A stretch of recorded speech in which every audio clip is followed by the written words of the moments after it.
ನಮಸ್ತೆ ವೀಕ್ಷಕರೇ, ನಾನು ನಿಮ್ಮ ಅಜಯ್ ಕುಮಾರ್. ಭೀಷ್ಮ ನ್ಯೂಸ್ ಚಾನೆಲ್ಗೆ ಸ್ವಾಗತ. ಇಂದು ನಾವು ಪ್ಲಾಸ್ಟಿಕ್ ಬಳಕೆಯಾಗಿಂದ ಆಗ್ತಕ್ಕಂತ ಅನಾಹುತಗಳ ಬಗ್ಗೆ, ಅದರಿಂದ ಆಗ್ತಕ್ಕಂತ ದುಷ್ಪರಿಣಾಮಗಳ ಬಗ್ಗೆ ನಿಮ್ಮ ಮುಂದೆ ಎಳೆ ಎಳೆಯಾಗಿ ತಂದಿಡುವಂತ ಕೆಲಸವನ್ನ ನಮ್ಮ ಸುದ್ದಿವಾಹಿನಿ ಮಾಡ್ತಾ ಇದೆ.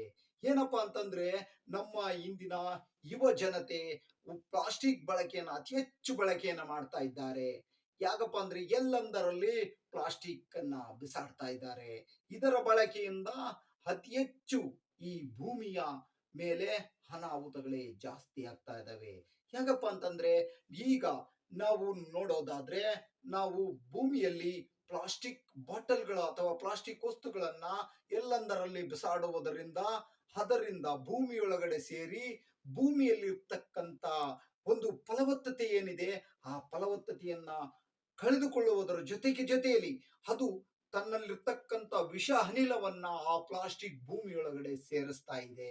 ಆ ಭೂಮಿಯಲ್ಲಿ ಸೇರಿಸೋದ್ರಿಂದ ನಾವು ಬೆಳೆದಂತ ಬೆಳೆಗೆ ಅದು ರೋಗವನ್ನ ತರುವಂತ ಕೆಲಸವನ್ನ ಮಾಡುತ್ತೆ. ದೊಡ್ಡ ದೊಡ್ಡ ಕಾಯಿಲೆಗಳಿಗೆ ಈ ಆಹಾರವೇ ಕಾರಣವಾಗಬಹುದು. ಯಾಕಪ್ಪ ಅಂತಂದ್ರೆ, ನಾವು ಬಳಕೆ ಮಾಡ್ತಕ್ಕಂತ ಈ ಪ್ಲಾಸ್ಟಿಕ್ ಎಲ್ಲಂದರಲ್ಲಿ ಬಿಸಾಡ್ತಾ ಇದ್ದೀವಿ. ಹಾಗೆ ನಾವು ಕೆರೆ ಕಟ್ಟೆಗಳ ಹತ್ತಿರ ಹೋದಾಗ ಪ್ಲಾಸ್ಟಿಕ್ ಅನ್ನ ತಿಂದಂತ ಕೆರೆ ಕಟ್ಟೆ ಅಥವಾ ನದಿಗಳ ಹತ್ರ ಅಥವಾ ಸಮುದ್ರಗಳ ಹತ್ರ ಹೋದಾಗ ನಾವು ಎಲ್ಲಂದರಲ್ಲಿ ಪ್ಲಾಸ್ಟಿಕ್ ಬಾಟಲ್ಗಳನ್ನ, ಪ್ಲಾಸ್ಟಿಕ್ ವಸ್ತುಗಳನ್ನ ನಾವು ಬಿಸಾಡೋದ್ರಿಂದ ಅದು ಜಲಚರ ಪ್ರಾಣಿಗಳ ಮೇಲೆ ಒಂದು ದುಷ್ಪರಿಣಾಮವನ್ನ ಬೀರುತ್ತೆ. ಹಾಗೆ ಅಲ್ಲಿರ್ತಕ್ಕಂಥ ಪ್ರಾಣಿ ಸಂಕುಲಕ್ಕೆ ಇದು ಮಾರಕವಾಗಿರುತ್ತೆ.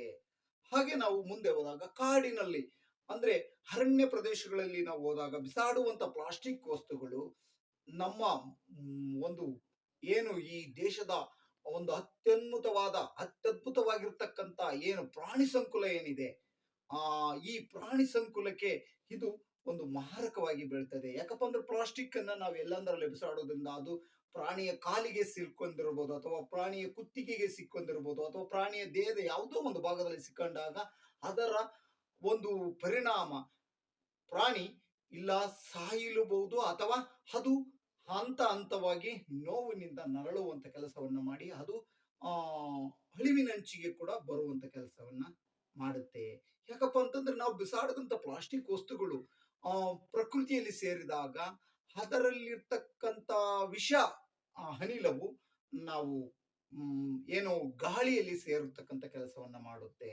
ಹಾಗೆ ನಾವು ಪ್ಲಾಸ್ಟಿಕ್ ಅನ್ನ ಎಲ್ಲ ಒಂದು ಜೊತೆ ಸುಟ್ಟಾಗ ಆ ಪ್ಲಾಸ್ಟಿಕ್ ನಿಂದ ಬರ್ತಕ್ಕಂಥ ವಿಷ ಅನಿಲ ನಾವು ಸೇವನೆ ಮಾಡತಕ್ಕಂಥ ಶುದ್ಧವಾದ ಗಾಳಿ, ಏನು ಆಮ್ಲಜನಕ ಏನು ಉಪಯೋಗಿಸ್ತಕ್ಕಂಥ ಗಾಳಿ ಇದೆಯಲ್ಲ, ಶುದ್ಧವಾದ ಗಾಳಿ, ಆ ಗಾಳಿಯ ಮೇಲೆ ದುಷ್ಪರಿಣಾಮವನ್ನು ಬೀರುತ್ತೆ.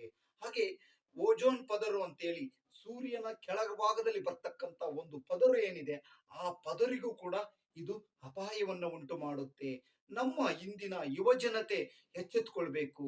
ನಮ್ಮ ಮುಂದಿನ ಪೀಳಿಗೆಗೆ ನಮ್ಮ ಪೂರ್ವಜರು ನಮಗೆ ಕೊಟ್ಟಂತ ಬಳುವಳಿಗೆ ಕೊಟ್ಟಂತ ಭೂಮಿಯನ್ನ, ಅರಣ್ಯವನ್ನ, ಒಂದು ಏನು ಜಲಚರ ಪ್ರಾಣಿಗಳನ್ನ, ನಾವು ನೀರನ್ನ ನಮ್ಮ ಮುಂದಿನ ಪೀಳಿಗೆಗೆ ನಾವು ಬಿಟ್ಟುಕೊಡ್ಬೇಕು. ಅವರು ಹೇಗೆ ನಮ್ಮ ಪೂರ್ವಜರು ನಮಗೆ ಶುದ್ಧವಾದ ಪ್ರಕೃತಿಯನ್ನ ನಮಗೆ ಬಳುವಳಿಯಾಗಿ ಕೊಟ್ಟರು, ಹಾಗೆ ನಾವು ಕೂಡ ನಮ್ಮ ಮುಂದಿನ ಪೀಳಿಗೆಗೆ ಒಂದು ಪರಿಶುದ್ಧವಾದ ಒಂದು ಪ್ರಕೃತಿಯನ್ನ ನಾವು ಕೊಡಬೇಕು.